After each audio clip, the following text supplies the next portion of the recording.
Governments scramble to keep citizens from exposure as global infections are close to 180,000 and cases in Italy rose 13%. Governments rolled out a series of public addresses on the need for further restrictions after G7 nations held a conference call on Monday. Avoid discretionary travel and avoid eating and drinking at bars, restaurants, and public food courts. We are asking people to do something that is difficult and disruptive of their lives. Apart from the mainland Macau and Taiwan, for all other countries and regions, we will be issuing the red travel alert. But the enemy is there, invisible and moving forward, and that will affect our day-to-day way of life. Joining us now is Bloomberg's reporter in Brussels, Maria Tadeo. Maria, the tone has been much more somber in the past 24 hours, and certainly some governments seem to be attempting to prepare their citizens. Here in Germany, they're just shutting things down and kind of wishing us luck.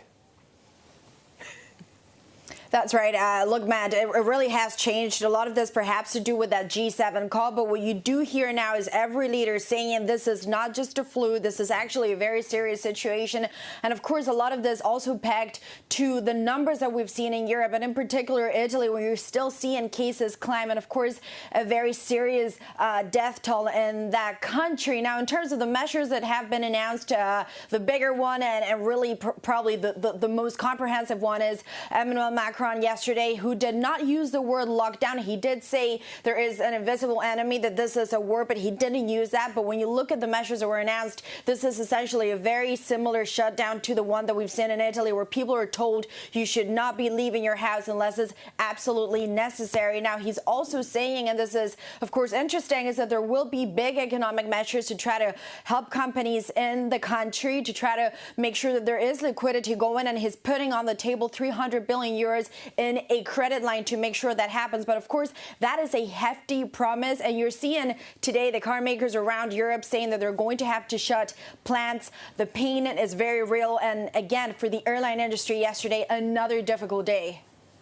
Yeah, interesting to see President Macron saying he does not want one business to fail. They will stop any business from failing as a result of the coronavirus. In terms of the specific economic measures that we're hearing about across Europe, of course, they vary country to country, Maria. But what do we know about them broadly? How much coordination is there?